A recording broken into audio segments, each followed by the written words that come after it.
guess he's back from BronyCon. Greetings, Ponies and Peckers. This is the Watchful Pony here, and yes, I just got back from BronyCon. BronyCon. What an amazing time. It really does show how far the fandom's really honest to God come in all these years. And it's kinda hard to believe it came from such a mediocre start. What? Why's everyone looking at me like that? Oh, what I said. Right. Well, while everyone considers BronyCon the biggest Brony convention out there was a time when there were no Brony conventions at all, and it all started with just one episode, the season premiere. And I'm not gonna make any qualms about this at all. I loathe the season premiere. And no, this isn't a troll, this isn't an attempt at clickbait. This is my honest-to-God opinion. I hate the season premiere. It would honestly probably be top 3, maybe even number 1 in my worst episodes of MLP. I'm dead serious. And now that I've sufficiently triggered a good portion of you and you're probably writing an angry comment down below just because of that title alone, I should probably clarify something. This is all my opinion. Yes, I may be a little ruthless, say some stuff you don't agree with, but that's fine. We can have a civil discussion and I can have this opinion. Just be respectful. Because honestly, I'm just saying my opinion, and I'm just here to offer up a different perspective. I don't think there's anything wrong with that. Oh, who am I kidding? I'm probably getting 1,000 hate comments as I speak, so what's even the point? Well, that hasn't stopped me before, so let's dive right into this. This is Friendship is Magic, the pilot premiere. So we start appropriately enough with a little book story. Once upon a time, in the magical land of Equestria, there were 2 regal sisters who ruled together. Elder sister tried to reason with her, but the bitterness in the young one's heart had transformed her into a wicked mare of darkness, Nightmare Moon. Jill's sister lives in Moon now, got it. And after the storybook, we finally get introduced to our main character of the series, or at least who I consider the main character of the series, Twilight Sparkle, voiced by one of my top 5 favorite voice actresses and one of the greatest voice actresses ever, Tara Strong. Yeah, I think that was pretty much everyone's reaction. Hell, I think she's pretty much the reason I stuck with the show despite the mediocre pilot. And as it goes on, we do get a very nice quick introduction to her character. She's a big introvert. I can relate. We also really quickly meet her slave. I mean slave, yeah, her slave, Spike the Dragon. Now, bronies, I know this might be hard for you to grasp, but this was the time when Spike wasn't a complete and utter butt monkey. You see that moment? Where he gets knocked away? That's the only bit of abuse he gets throughout these whole 2 episodes. These are what we call the golden, not bitch Spike days. They were actually pretty good. Anyway, after Twilight does some research, because of course he does, she decides to write a letter to Celestia, and whoa, wow, talk about some foreshadow. I've seen this episode like 100 times, how have I only just now noticed that? Anyway, Celestia basically tells Twilight what every parent tells anyone who just stays on the internet all day, that they need friends. So she's sent out to Ponyville to make some friends. It goes about as well as an introvert trying to blend in.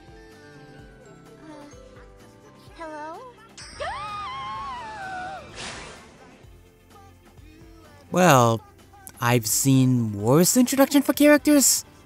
Okay, don't worry, she's gonna get more later on. And now we start entering a bit of a formulaic transition here, where basically she starts meeting all the future friends for the rest of the series. Applejack, Rainbow, Rarity, you know the group. And yeah, it's pretty annoying how formulaic this is. They basically play the same scene over and over again. Twilight needs to do something, she meets a future friend, they interact with her, and then she leaves in a huff or something. That's basically all the interactions for all of her future friends. What stops it though is one of the few things I will compliment the pilot for, the characters. These 2 episodes, especially the first episode, do a great job introducing these characters.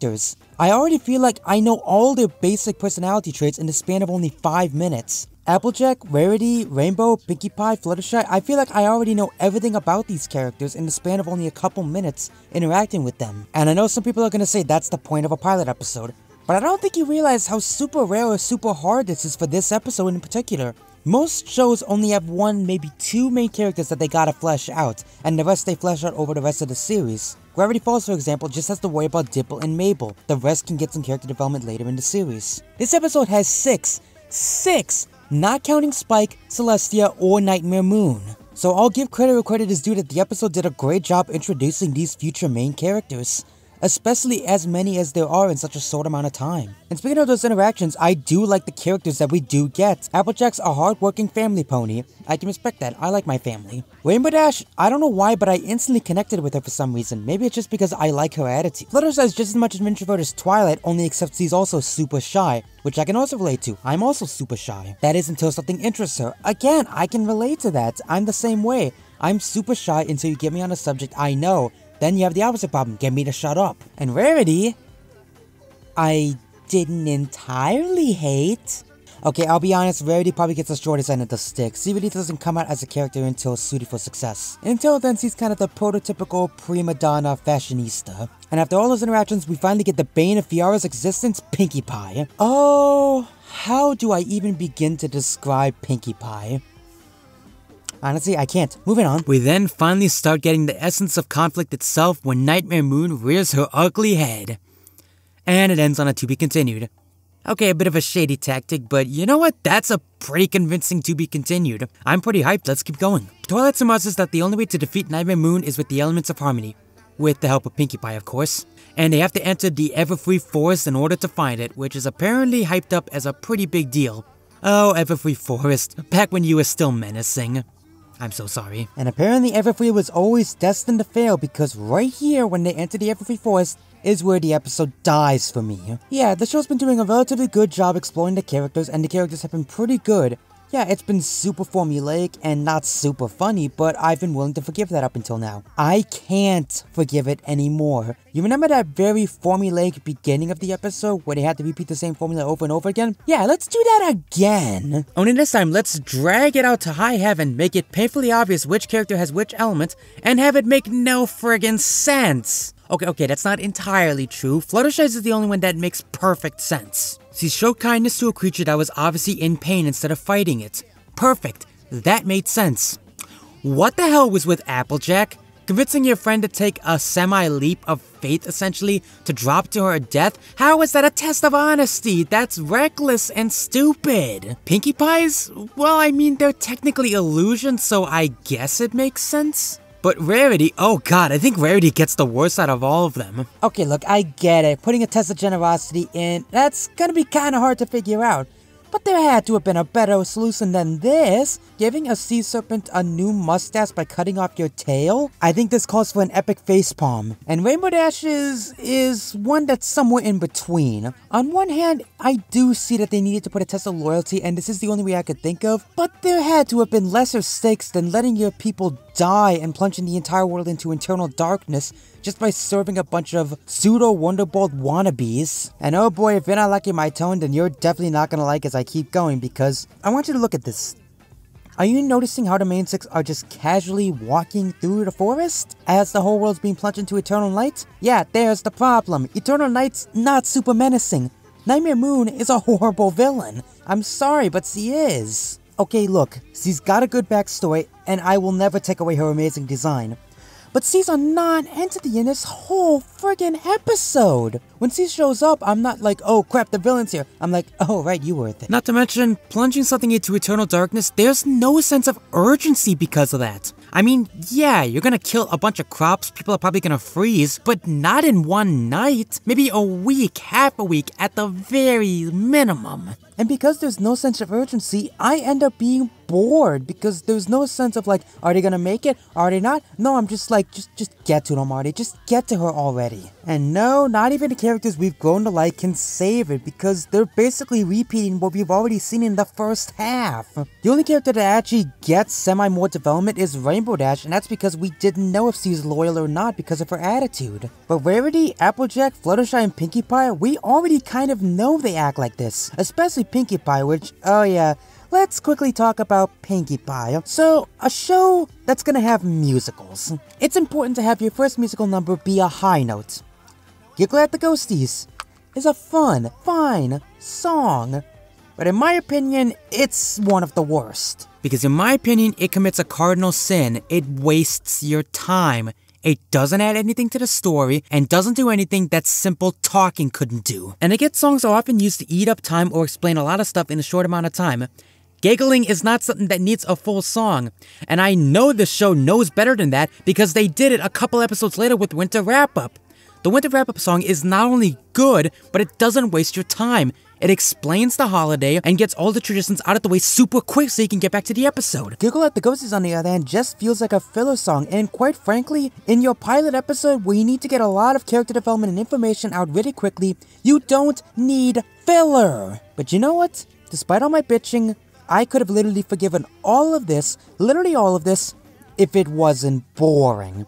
That's my biggest problem with this episode. It's boring. The point of entertainment is to entertain. This episode does not entertain me. And as such, my boredom turns to rage, because the pilot episode should draw people in. It should not be boring.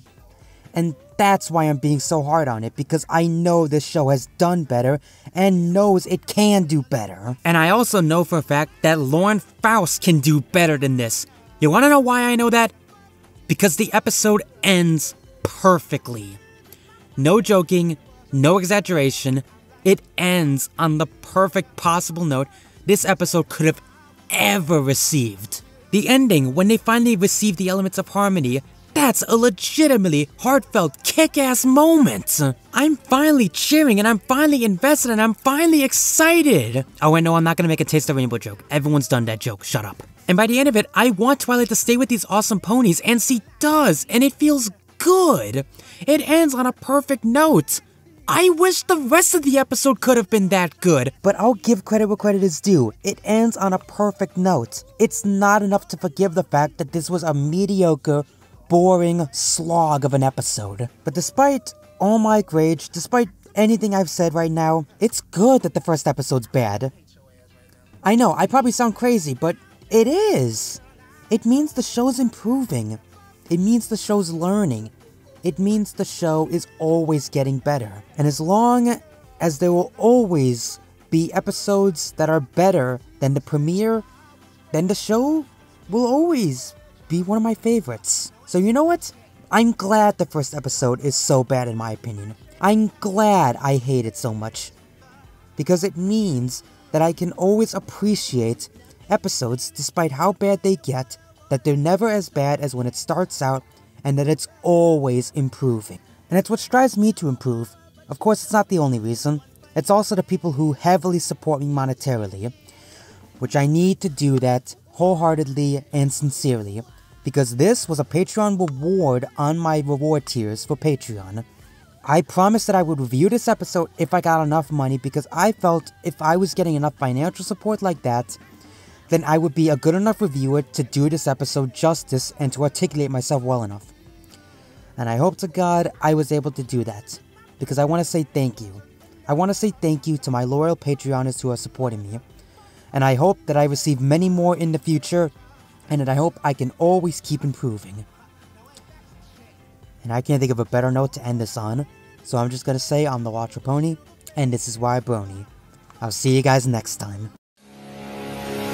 What is this weird show? It's like the only thing you know. You talk about it every day. You know this is child's play. Your path ahead is blurred, told to go join in on the herd. You know this show's for younger crowds. How can you say you're proud? You'll think, brony, think everything in here is pink. You spend your precious time, now you're walking a fine line, and then you have the nerve to ask me to observe these girly things. You open your mouth and sing.